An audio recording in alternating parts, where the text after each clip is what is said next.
नमस्कार, अनसुनी आवाज़ में आपका स्वागत है।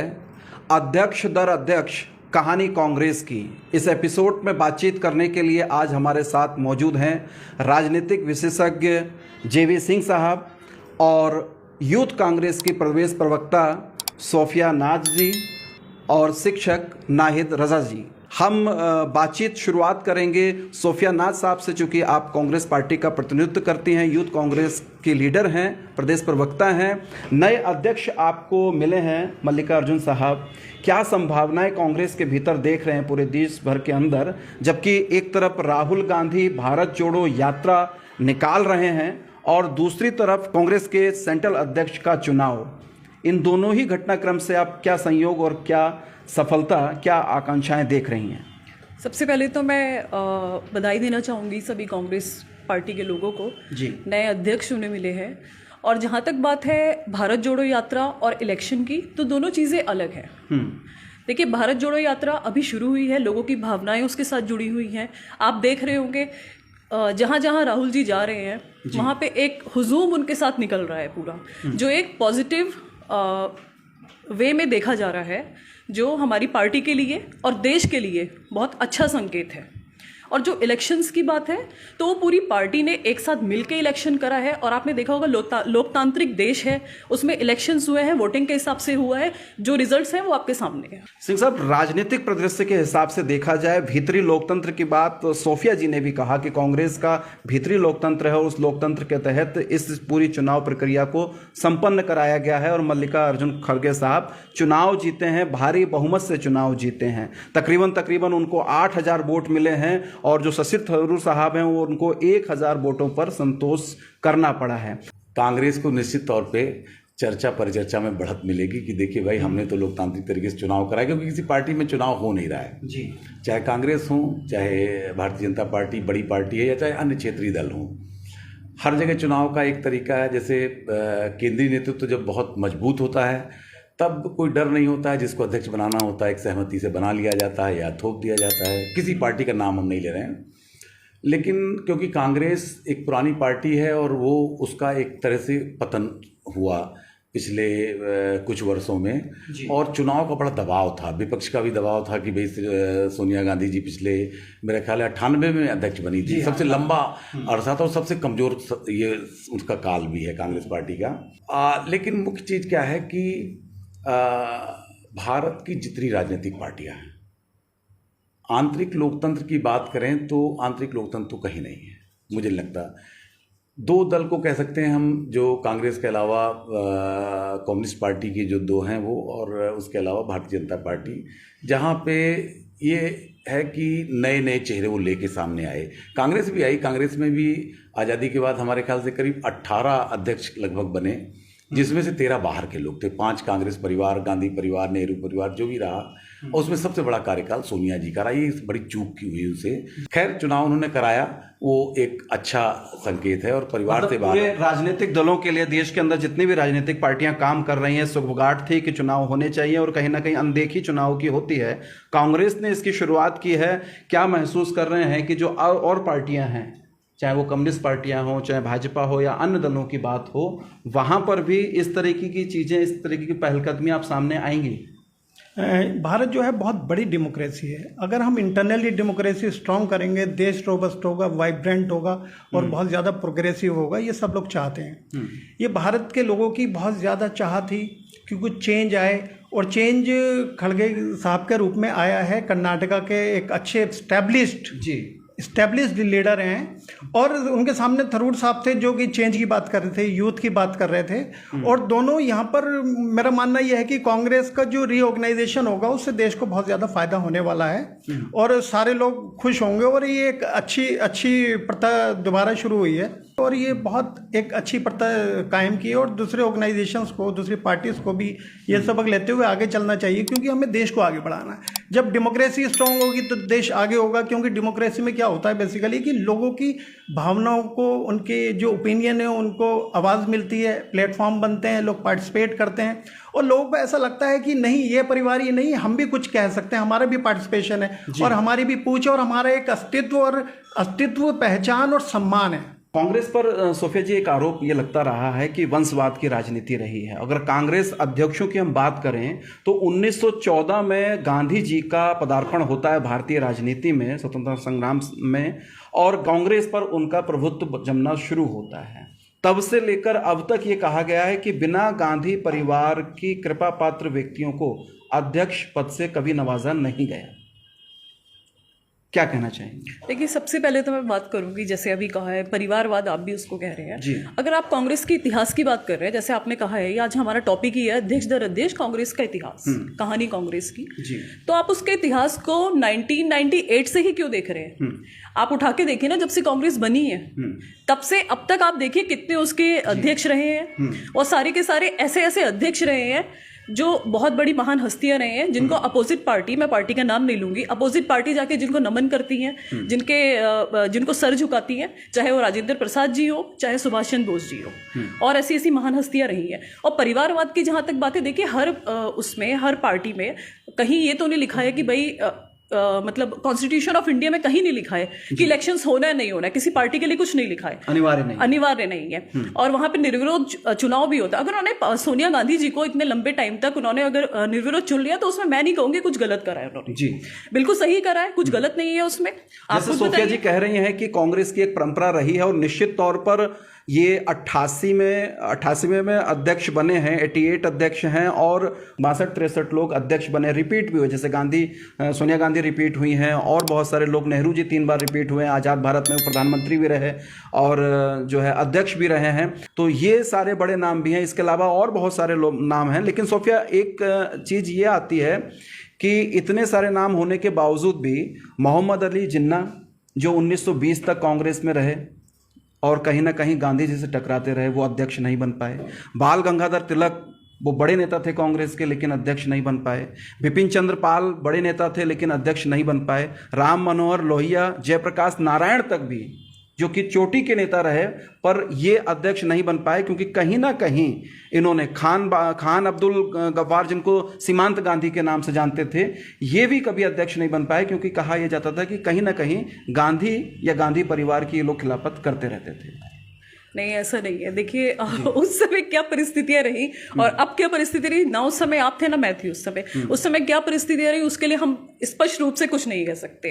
वो बस हमने जो लेकिन ये नाम तो थे ना, बड़े नाम है जो मैंने गिनाए, तमाम सारे बड़े नाम जो हैं वो अध्यक्ष बने हैं, बिल्कुल बने हैं। लेकिन बहुत सारे ऐसे लोग भी हैं जिनको अध्यक्ष बनना चाहिए था, वो उस काबिल थे, लेकिन कांग्रेस ने उनको जगह नहीं दी, और कहीं ना कहीं अंतर्विरोध पार्टी का जो आप भीतरी अनुशासन, कैसे कह सकते हैं कांग्रेस, क्योंकि उसके लिए इतिहास, उनके नाम आज कांग्रेस के साथ आप जोड़ रहे, तो कांग्रेस ने उनको जगह दी है कहीं ना कहीं, तभी तो वो कांग्रेस के साथ है। आप खुद जी, निश्चित तौर पर अगर वो नहीं बन पाए, अध्यक्ष नहीं बन पाए, तो ये जरूरी थोड़ी है कि सत्ता ही सब कुछ है या पद ही सब कुछ है। उन्होंने कांग्रेस के लिए काम करा, उन्होंने देश को आजाद कराने में काम करा, तो वही उनका स्पष्ट रूप से अहम रोल रहा है पार्टी में। जयप्रकाश नारायण तो आजादी के बाद के हैं, और जेपी आंदोलन इतना बड़ा आंदोलन हुआ, और कहीं ना कहीं इंदिरा गांधी के बिल्कुल वो खिलाफ था, इमरजेंसी के खिलाफ था, और कांग्रेस के खिलाफ। देखिए, गलत चीज के खिलाफ हर कोई बोलता है, चाहे जो चीज गलत है उसके खिलाफ हर कोई बोलता है, और हर पार्टी में अपने आंतरिक विभाजन जरूर होते हैं, ये आपको पता ही है।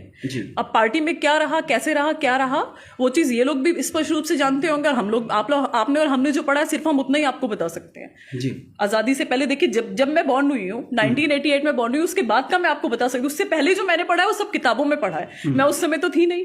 लेकिन घटनाएं हैं, किताबें हैं, उनको नकारा नहीं जा सकता, और वही आगे के सीखने का एक माध्यम भी बनते हैं। सिंह साहब, मैं ये जानना चाहता हूं कि भारतीय राजनीति जो है वो कहीं ना कहीं उत्तर प्रदेश की धुरी पर घूमती है। बिहार, उत्तर प्रदेश उसमें मुख्य भूमिका निभाते हैं, मध्य प्रदेश, महाराष्ट्र। लेकिन कांग्रेस ने 2 कैंडिडेट चुनाव लड़े, एक केरल से थे, एक कर्नाटक से थे। पूरे उत्तर भारत की एक तरीके से उपेक्षा जो पार्टी अभी देख रही है कि उनको इसका लाभ होगा, हानि होगी, किस दृष्टि से देखते हैं आप? बड़ा बढ़िया आपने सवाल किया। मैं सोशल मीडिया पे काफ़ी लिखता हूँ, तो मेरा भी ये उत्सुकता थी कि कांग्रेस पार्टी एक अध्यक्ष अपना चुन रही है, तो अध्यक्ष चुनने का मतलब पार्टी को मजबूत करने का एक पहला कदम है। ऐसे में अगर बहुत अच्छा होता वो उत्तर प्रदेश, मध्य प्रदेश या बिहार से अपना अध्यक्ष का पद लेती, वो कांग्रेस का आंतरिक मामला है क्यों उन्होंने लिया। खड़गे साहब कर्नाटक के रहने वाले हैं, और वो हिंदी बेल्ट में कितना प्रभाव छोड़ पाएंगे। जैसे मुझे लगता है कि कांग्रेस के अंदर आत्मविश्वास की कमी भी आ गई है। जैसे भारत जोड़ो यात्रा इन्होंने अपनी एक निकाली, तो वो कहाँ घूम रहे हैं? गुजरात में चुनाव हो रहा है और घूम रहे हैं वो केरल और कर्नाटक में।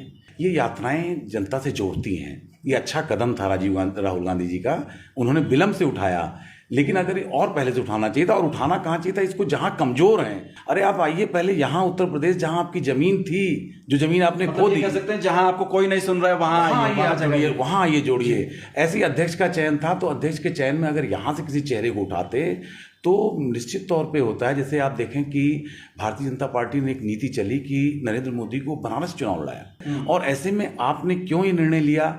आप कर्नाटक में तो वैसे भी आप अच्छी स्थिति में हैं और दक्षिण भारत में भी और अच्छी स्थिति में। सोफिया जी, क्यों ऐसा निर्णय लिया कि कर्नाटक से ही अध्यक्ष, जबकि यूपी में कांग्रेस बहुत कमजोर है, तो यूपी को आप लोग क्यों इग्नोर कर दिए? देखिए, सबसे पहले तो मैं बात करूँगी भारत जोड़ो यात्रा की, अभी जो चल रही है, अभी वो शुरुआत हुई है उसकी, और उसमें कहीं ये नहीं लिखा है कि यूपी आएंगे नहीं। ऐसा अगर कहीं लिखा है, जो उस रूट मैप पे आप उसको देखिए, ऐसा कहीं नहीं लिखा है कि राहुल जी वहां से क्रॉस नहीं करेंगे, और वो उनका अपना मैटर है। सवाल ये था कि जहां आपके साथ एक बंदा भी नहीं खड़ा है, शायद आप यात्रा वहां से शुरू करते। आपको हुजूम क्यों चाहिए जहां आपकी बात सुनी नहीं जा रही है, इग्नोर कर दी जा रही है? यहाँ से आप शुरू करते हैं, वहां से शुरू करते हैं, ये हुजूम तब भी इतना होता जो आज है। अगर बाद में आप पहुंचते तब भी इतना ही हुजूम होता वो। यहाँ से शुरू करेंगे तो यहाँ भी आप हुजूम देख रहे हैं, अभी तो शुरू हुई है।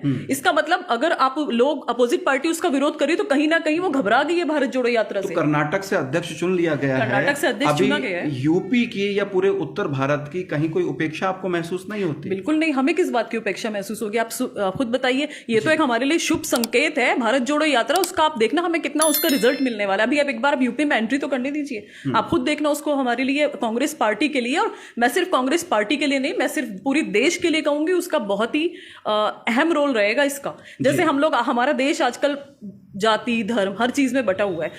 कांग्रेस पार्टी जो है वो गांधी के विचार पे चलने वाली पार्टी है। गांधी जी ने यात्राएं निकाली थी दांडी को लेके, सत्याग्रह को लेके। राहुल जी ने यात्रा निकाली है भारत को जोड़ने के लिए लेकर, जातिवाद से ऊपर हटकर, और ये जो धर्म के उसमें विभाजन हो रहा है आजकल, उससे ऊपर हटकर उसे जोड़ने के लिए यात्रा जो निकल रही है, उससे लिए कहीं ना कहीं देश को ही फायदा होने वाला है और देश एक होने वाला है। जी नाहिद भाई, 1924 में महात्मा गांधी जी कांग्रेस के अध्यक्ष बनते हैं। आप उसके बाद का जो दौर देखते हैं तो 1929 में नेहरू जी आ जाते हैं, नेहरू जी फिर रिपीट करते हैं, आज़ाद भारत में भी रिपीट करते हैं वो। तो गांधी और नेहरू परिवार का असर कांग्रेस के भीतर किस तरीके से देखते हैं आप उसको? देखिए, ऐसा जब पॉलिटिक्स होती है तो थोड़ा बहुत ऐसा ज़रूर होता है, लेकिन गांधी जी इतने बड़े लीडर थे कि हमें खुद लगने लगता है कि छोटी छोटी चीज़ें डेवलप नहीं हो पाएंगी।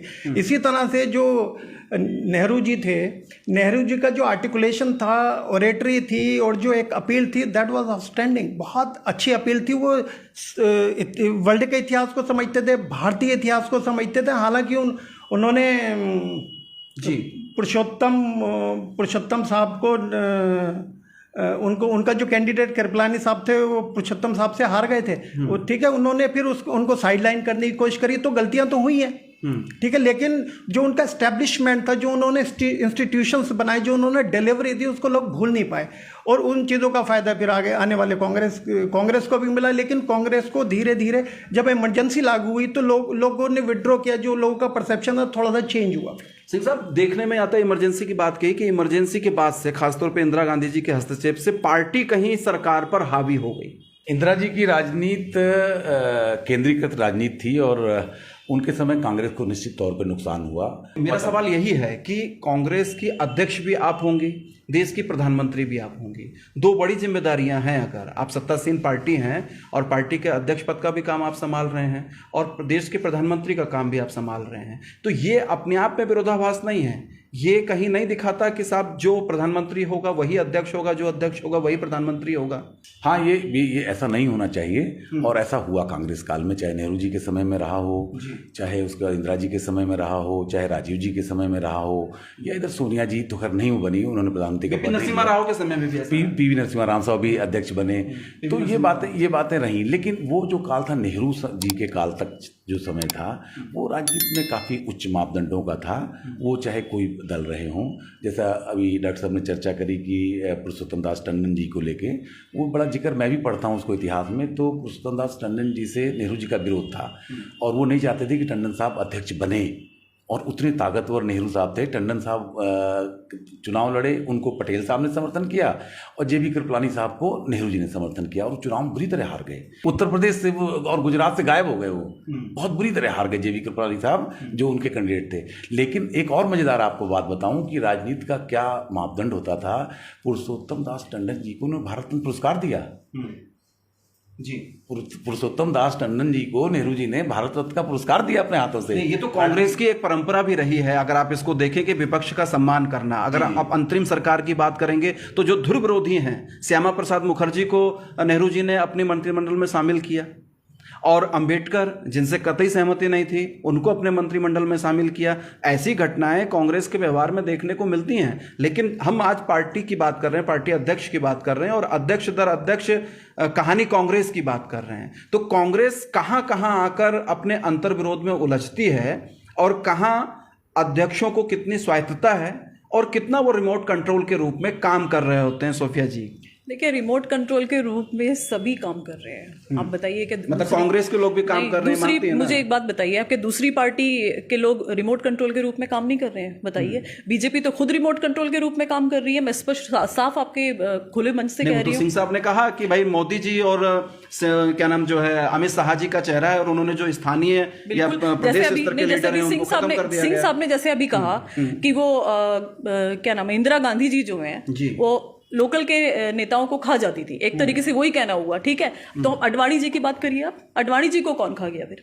बताइए आप। क्या सिर्फ कांग्रेस ही उनको खा रही है? इंदिरा गांधी जी एक ऐसी लीडर थी, उनके जैसे कोई प्रधानमंत्री अभी आया ही नहीं है। जितना काम उन्होंने करा, इमरजेंसी की बात अगर हम करें, चलिए ठीक है, वो क्या सिचुएशन रही जो रहा, लेकिन अगर हम बात करें तो क्या अडवाणी जी को नहीं खाया? बताइए। और अगर उसकी कठपुतली की उस पर बात करें कि भाई उसके उस पे कहने पे करते हैं, तो क्या बीजेपी नहीं कर रही? बीजेपी तो खुले आरएसएस के कहने पे काम करती है। नहीं, अभी भी है ही कठपुतली आरएसएस की वो। खड़गे साहब के लिए था कि सोनिया गांधी, राहुल गांधी और पूरी की पूरी पार्टी का समर्थन अंदरूनी रूप से स्पष्ट था, और एक तरीके से दिशा निर्देश भी थे कि आपने देखा वो कहीं? बताइए, कहीं देखा आपने कि दिशा निर्देश थे? जी नहीं, तो फिर शशि थरूर की लोकप्रियता इतनी कम है क्या पार्टी के अंदर? वो इतने गैर जरूरी है कि उनको 1000 वोटिंग हुई है, वो आप साफ देख सकते हैं, उसमें वोटिंग हुई है। इसका मतलब वो लोकप्रिय नहीं है ना पार्टी के भीतर? ऐसा कुछ नहीं है। जितना कांग्रेस ने इलेक्शन में खड़े थे, उन्होंने कांग्रेस में सम्मान दिया है उनको। ये कह सकते हैं कि मल्लिकार्जुन जी जो है सीनियर थे, एक्सपीरियंस ज्यादा था। ठीक है, आपको पता ही है 9 बार के वो अध्यक्ष रहे हैं। ठीक है, मंत्री रहे रेल विभाग के, हर चीज, उनको एक्सपीरियंस ज्यादा था, उस हिसाब से थोड़ा सपोर्ट ज्यादा रहा होगा। लेकिन वो वोटिंग हुई है, वो आप देख रहे हैं। यूथ की बात कांग्रेस कर रही है, राहुल जी खुद अपना चेहरा लेकर यात्रा करने के लिए निकले हुए हैं, पूरे देश को जोड़ने के लिए। तो किसी यूथ को आगे बढ़ाया होता, जैसे शशि थरूर ने भी कहा कि हम पूरे देश की जोड़ने की बात कर रहे हैं, और राहुल जी यूथ हैं, यूथ को आगे आना चाहिए, तो मैं भी यूथ हूं और मुझे अध्यक्ष बनना चाहिए। तो यूथ आता तो मल्लिकार्जुन जी से ज्यादा अच्छा रहता। नहीं, ऐसा नहीं है। यूथ आता तो मल्लिकार्जुन जी से ज्यादा नहीं, आप खुद भी यूथ है ना, आप यूथ कांग्रेस की, वो बात सही है आपकी, मैं भी यूथ हूँ, वो बात सही है। इस नाते अगर सोफिया जी को भी अगर मौका मिलता ज्यादा बेहतर होता। यूथ जो है वो एज अ यूथ जो है वो कार्यकर्ता की तरह काम करना ज्यादा जरूरी समझ रहा है इस समय। यूथ जो है वो किसी पद के लिए लालसा में नहीं है। राहुल जी की तरह आप देख रहे होंगे, सबसे ज्यादा यूथ ही है जो राहुल जी के साथ इस समय भारत जोड़ो यात्रा में चल रहा है। कोई यूथ नहीं चाह रहा है कि हम सत्ता में बैठे जाकर या हमारे पास कोई पद हो, हमें ये दिया जाए वो दिया जाए। नहीं, यूथ जो है वो ग्राउंड लेवल पे वर्क करना चाह रहा है, और यूथ ही है जो ग्राउंड लेवल पे वर्क करके पार्टी को ऊपर ले जाएगा। जी नाहिद साहब, एक बड़ी विडंबना जो देखने को मिलती है वो 1938 के अध्यक्ष के चुनाव के समय की होती है, जब सुभाष चंद्र बोस चुनाव जीतते हैं और गांधी जी की आपत्ति रहती है, वो नाखुशी रहती है उनकी, और अंततः उनको साल भर के भीतर भीतर सुभाष जी को त्यागपत्र देना पड़ता है। ये पूरी घटना क्या प्रदर्शित करती है? दरअसल क्या है ना, कांग्रेस पार्टी जो थी वो अम्ब्रेला थी, उसमें सारे कंपोनेंट शामिल थे। गरम दल, नरम दल, लोगों के मेथड अलग थे, टूल्स अलग थे, और चाहते कि हम इंडिपेंडेंस लें। क्योंकि गांधी जी इसको बहुत अच्छे से समझते थे कि हम नरम रहकर ही एक टारगेट को, गोल को अचीव कर पाएंगे। हालांकि Subhash Chandra Bose was a gifted leader, he was a standing leader. वो तो दोनों हाथों से इक्वली लिख लिया करते थे, इंटेलिजेंट भी थे, स्मार्ट भी थे, और उनका विजन बहुत स्ट्रॉन्ग था। इन सब के बावजूद भी जो डिफरेंसेस थे वो डिफरेंसेस ऑफ ओपिनियन थी, आइडियोलॉजी थी, विचारधारा के विचारधारा, इसीलिए उन्होंने विरोध किया। तो हम यही बात तो कह रहे हैं सिंह साहब के भाई, जो गांधी जी और जो नेहरू जी से सहमत नहीं है, वो कितना ही बड़ा विद्वान क्यों ना हो, कांग्रेस में स्वीकार्य नहीं है। नहीं, जैसे रजा साहब ने कहा वो वैचारिक मतभेद था सुभाष जी का और गांधी जी का, और ये मतभेद आगे भी उजागर हुए थे जब पुरुषोत्तम दास टंडन जी वाला प्रकरण आया था। कई बार डिस्प्यूट हुए थे, लेकिन सम्मान उस समय भी था। सुभाष चंद्र बोस ने ही उनको सबसे पहले महात्मा कहा। सोफिया जी, एक बड़ा सवाल ये आता है राहुल जी के लिए, जिनके कंधों पर आप पूरी कांग्रेस का भार देखती हैं और ये देखती हैं कि युवा हिंदुस्तान का उनको आइकन के तौर पर देखता है। वो आइकन, वो युवा कंधा जो 2 साल भी अपनी पार्टी का भार लेकर नहीं चल पाया और उसने कह दिया कि मुझे मुक्त करो, कैसे उम्मीद कर सकते हैं? देखिए, मुक्त करो इसका मतलब शायद आप गलत मतलब उन्होंने कहा कि मैं अध्यक्ष नहीं रहना चाहता हूं, मैं काम नहीं कर पा रहा हूं ठीक तरीके से, और उन्होंने अपनी नैतिक जिम्मेदारी लेते हुए और उन्होंने कहा, ऐसा नहीं कहा, क्या कहा कि था, काम नहीं कर पा रहा हूं ठीक से, ये नहीं क्यों कहा उन्होंने 2 साल? क्योंकि सोनिया गांधी जी सन 98 से लेकर 19 तक, मतलब 17 तक, और 17 के बाद राहुल जी बनते हैं 2 साल के लिए, फिर 19 से अब तक सोनिया गांधी जब रह सकती हैं अध्यक्ष, तो राहुल गांधी को क्या दिक्कत? देखिए, सबसे पहले तो मुझे आप ये बताइए, अगर गांधी परिवार का अध्यक्ष रहता है तो क्यों है, और नहीं होता है तो क्यों नहीं है? बताइए आप। अगर सोनिया गांधी जी हम तो राहुल जी की क्षमताओं पे बात कर रहे हैं ना। अगर राहुल जी कुशल नेतृत्व दे सकते थे तो क्यों उन्होंने अध्यक्ष पद टुकराया? वो तो रह सकते थे ना। और अनिश्चितता का दौर है, ये जरूरी नहीं है कि कांग्रेस के भीतर या किसी भी पार्टी के भीतर कोई तय समय सीमा नहीं है कि चुनाव कराए ही जाने हैं, है ना।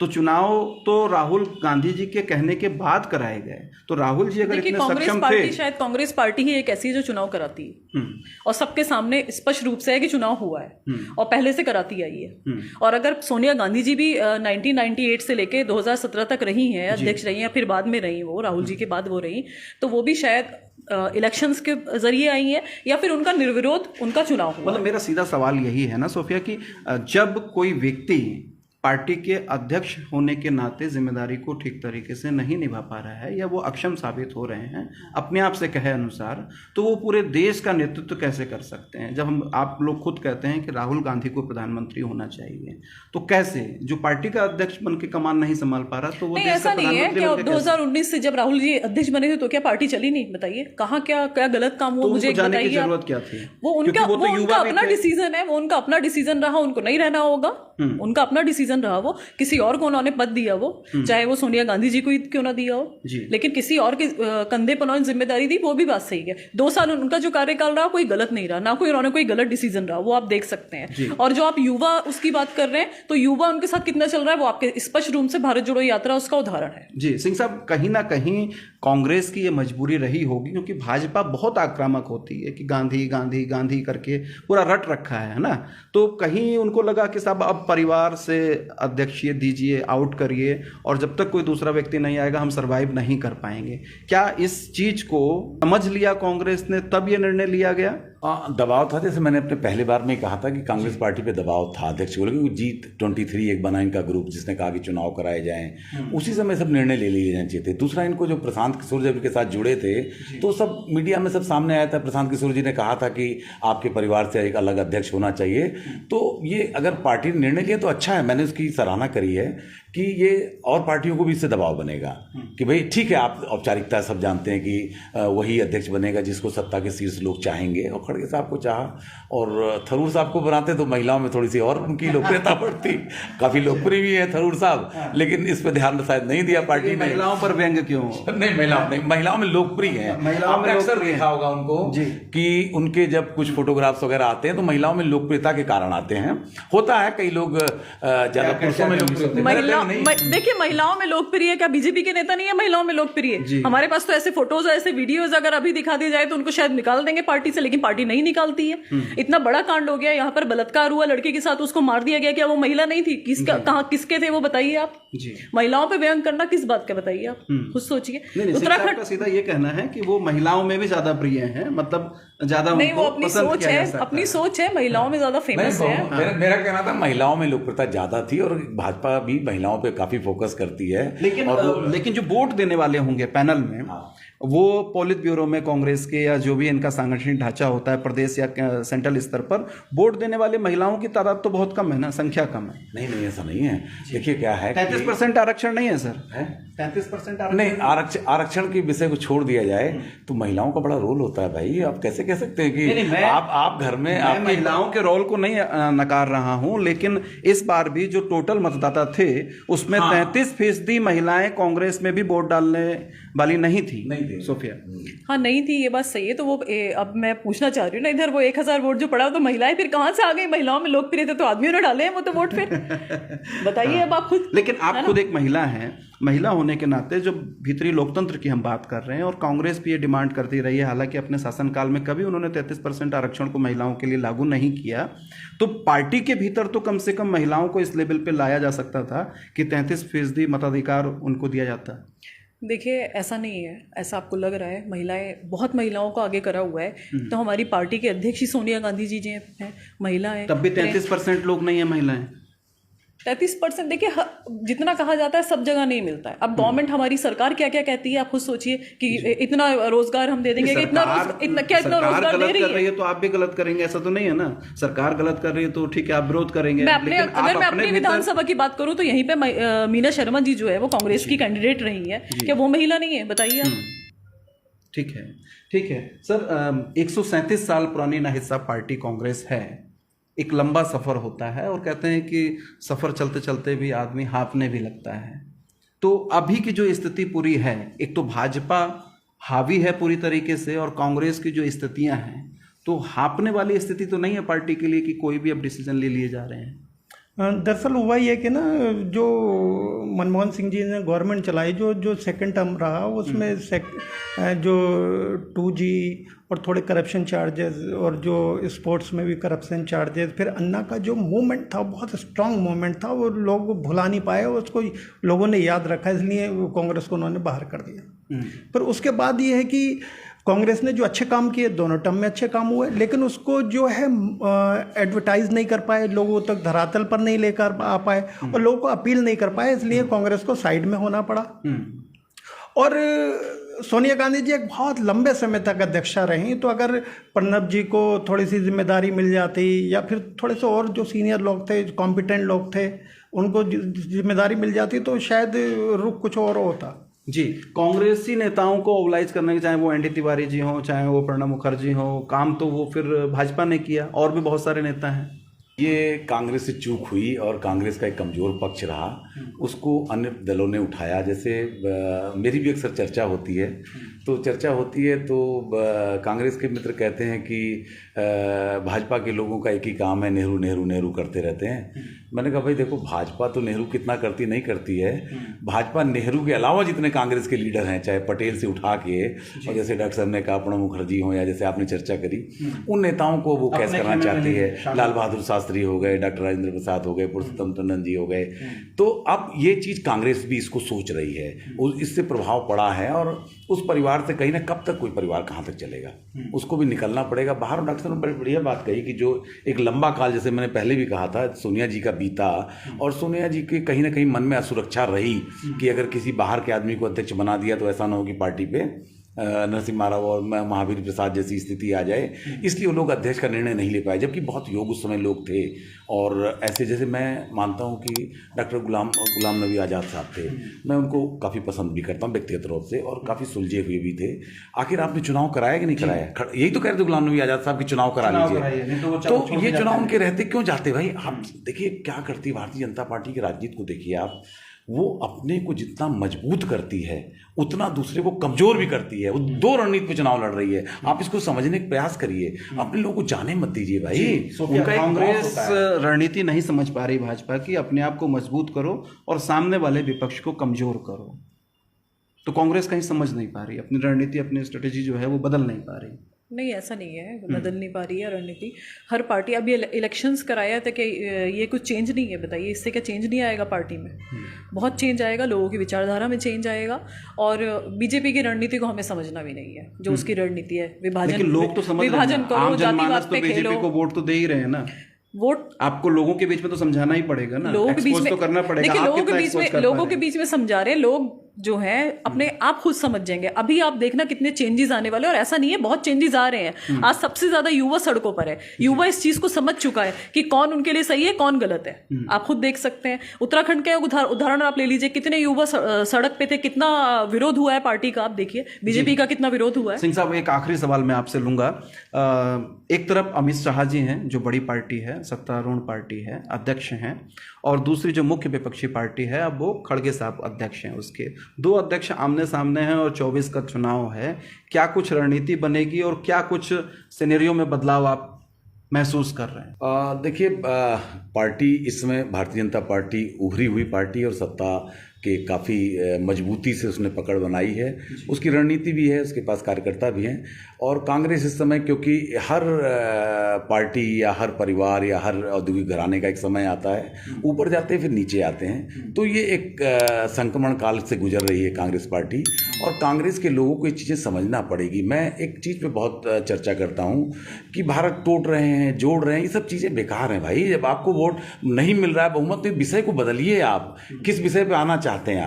आप भारत जोड़ो यात्रा निकाल रहे हैं। आपका भारत जोड़ो यात्रा से क्या तात्पर्य है? कहाँ भारत टूट गया? आप खुद ही कहते हैं भारत जो है एक देश है ही नहीं, संघ है। अब संघ है तो आप भारत पे जोड़ कौन सा रहे हैं? और भारत बंटवारा कैसे महसूस करते हैं सोफिया कि भारत टूट रहा है? सर तो कह रहे हैं कि कहीं कोई टूट फूट नहीं, भारत सच में ही टूट रहा है। भारत जातिवाद में टूट रहा है। भारत हिंदू मुस्लिम के धर्म को बीच में लाके नौना खड़ा करा है, उसमें टूट रहा है आज। भारत को वाकई टूट रहा है। सही कह रहे हैं, गलत नहीं कह रहे हैं। पार्टी ने भारत को वाकई तोड़ा है, बीजेपी ने। और अगर राहुल गांधी जी आज भारत जोड़ो यात्रा निकाल रहे, तो भारत को जोड़ने के लिए निकाल रहे, देश के लिए निकाल रहे, देश को एक उसी पुराने वाले ढांचे में जो गांधी और नेहरू के टाइम से चला रहा है, जो राजेंद्र प्रसाद के टाइम पे था। मतलब सिंह साहब, जो प्रतिस्पर्धा है, राजनीतिक उठापटक है और रणनीति है, उसमें कुछ ना कुछ बदलाव तो आप देखेंगे। अमित शाह और एक तरफ खड़गे साहब अब 24 के लिए। मैं खड़गे साहब में तो नहीं देखता हूँ, क्योंकि अगर कोई यूथ चेहरा लाते, और यूथ शशि थरूर साहब को बड़ा योग्य हैं, ठीक है, वो चुनाव में उनकी पार्टी की जो स्थिति रही हो, दलित चेहरा लाना चाहते थे वो, क्योंकि कांग्रेस पार्टी ने हमेशा धर्म और जाति की राजनीति की, इसमें कोई छुपा नहीं है, आप भी जानते हैं। भारतीय जनता पार्टी भी उसी रास्ते पे, ये मुसलमान करते हैं, हिंदू करते हैं, तो दोनों में कोई बहुत अंतर नहीं है। आपने मुसलमानों की राजनीति की, बिल्कुल वोटों के संक्रमण की राजनीति होती ही ऐसी है, राजनीति कोई अलग नहीं होती है। राजनीति में तमाम तरह से वोट को लाया जाता है। कांग्रेस ने भी प्रयास किया, भाजपा भी प्रयास कर रही है, लेकिन मुझे खड़गे साहब से उम्मीद एक राजनीतिक विश्लेषक होने के नाते नहीं दिखाई दे रही है कि अगर ये कहीं किसी ऐसे चेहरे को लाते। अब तो खैर वो नहीं है, मेरे तो पसंदीदा थे गुलाम नबी आज़ाद, वो पार्टी क्यों छोड़ गए? अगर वो उन जैसा व्यक्ति, मैंने उनका बड़ा इतिहास पढ़ा है, उनके ऊपर पंजाब से लेके तमिलनाडु से लेके और कर्नाटक में उन्होंने कई सरकारें बनवाई, आप उनको रोक नहीं पाए, जबकि बहुत उन्होंने प्रयास किया। वो पार्टी छोड़ना नहीं चाहते थे जी, वो बिल्कुल नहीं छोड़ना चाहते थे पार्टी, लेकिन उन्होंने छोड़ दिया। आप ऐसे योग्य लोगों को संभाल नहीं पा रहे हैं, और आप किस आत्ममुग्धता में हैं? आपको छोड़ना पड़ेगा, कहीं ना कहीं विचार करना पड़ेगा। अब रोकिए, मत जाने दीजिए अपने लोगों को। क्या होता है राजनीति में रुपेश जी, आप रुद्रपुर है, रुद्रपुर में हर पार्टी के अपने नेता हैं, उसके समर्थक हैं जी। आप उस नेता को कोई पार्टी तोड़ ले जाती है, वो समर्थक सही चला गया, कौन आपकी चर्चा करेगा? तो आप इसको गंभीरता से लीजिए।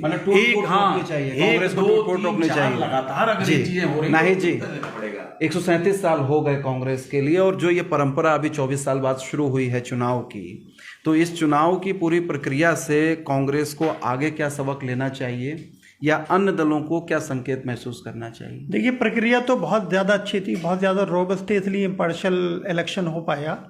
शशि थरूर एक कॉम्पिटेंट कैंडिडेट थे, और मल्लिकार्जुन जी एक कंडीशनड कैंडिडेट थे। शशि थरूर साहित्य के भी आदमी है, he knows the autobiography of India, लेकिन चूंकि वो एग्जैजरेट कर देते हैं, बात जब शुरू करते हैं तो वो शुरू रहती है, तो फिर आपको पता है पब्लिक डोमेन में ये बहुत ज़्यादा टिक नहीं पाती है बातें, क्योंकि विशेषज्ञ भी बहुत हैं, क्रिटिक्स भी बहुत हैं, लोग समझना भी चाहते हैं, समझते भी हैं, और बहुत बड़ी डेमोक्रेसी है ये। और मुझे तो ऐसा लगता है कि हर पार्टी में इलेक्शन होंगे तो इंटरनल डेमोक्रेसी स्ट्रांग होगी, उससे देश को फ़ायदा होगा, वर्कर को फ़ायदा होगा, और ग्रास रूट्स पे चीज़ें डेवलप होंगी, और लोगों से लोग कनेक्ट होना चाहेंगे। जब कनेक्ट होना चाहेंगे तो डिलीवरी अच्छी होगी, तो वेलफेयर स्कीम्स बेहतर होंगी, लोग समझ पाएंगे, वो अपने लीडर्स को बता पाएंगे, तो ये बहुत अच्छा होगा। प्रक्रिया अच्छी थी, ये सब पार्टीज को लागू करनी चाहिए जी। सोफिया, खड़गे साहब के बात की जो उम्मीद मैंने शुरुआत भी आपसे की थी इसी सवाल से, खास चीज़ें जो आप महसूस कर रही हैं कि जिस पर पार्टी का फोकस होगा या आपके मल्लिकार्जुन साहब का फोकस होगा पूरे देश के अंदर, वो खास बिंदु क्या रहने वाले हैं जिसमें सरकार कहीं विफल हो रही है? निश्चित तौर पर आप उन्हीं मुद्दों को उठाएंगे, तो कौन से ऐसे एजेंडे आपके रहेंगे जिन एजेंडों के माध्यम से आप जनता के बीच में गुंजाइश और जगह बना पाएंगे? देखिए, आज तो अध्यक्ष चुने गए हैं। अभी जो एजेंडे हैं वो सबके सामने स्पष्ट रूप से बहुत जल्द आएंगे। मैं ऐसे अभी कुछ नहीं कर सकती, लेकिन हाँ, अभी जो हमारा मेन चल रहा है वो राहुल जी की भारत जोड़ो यात्रा है, उसको सफल बनाना है। उसके साथ सारे बड़े लीडर्स जो है, सोनिया जी भी गई थी, अब एक एक करके सभी जाएंगे जैसे जैसे वो मूव कर रहे हैं। इसलिए मेन इस समय जो है हमारी भारत जोड़ो यात्रा है, भारत को एक करना है, देश कोई अलग नहीं है, उसको सबको एक करके रखना है, और जो एजेंडे हैं वो सबके सामने बहुत जल्द आएंगे। तो दर्शकों, आप देख रहे थे अनसुनी आवाज़ में इस लाइव एपिसोड को, अध्यक्ष दर अध्यक्ष कहानी कांग्रेस की। निश्चित तौर पर 137 साल पुरानी पार्टी, 88 में वे अध्यक्ष चुने गए मल्लिकार्जुन खड़गे साहब, और 62 लोग जो है अब तक चेहरा बने हैं अध्यक्ष का। एक लंबी फहरिस्त है, पार्टी का अपना एक इतिहास है, भारत की सबसे पुरानी पार्टी है। और सबसे बड़ी बात यह है कि चाहे कोई राजनीतिक व्यक्ति बाद में किसी भी दल में रहा हो, कहीं ना कहीं आज़ादी से पहले शुरुआत उसकी कांग्रेस से ही हुई है। बहुत बहुत शुक्रिया, बहुत बहुत धन्यवाद।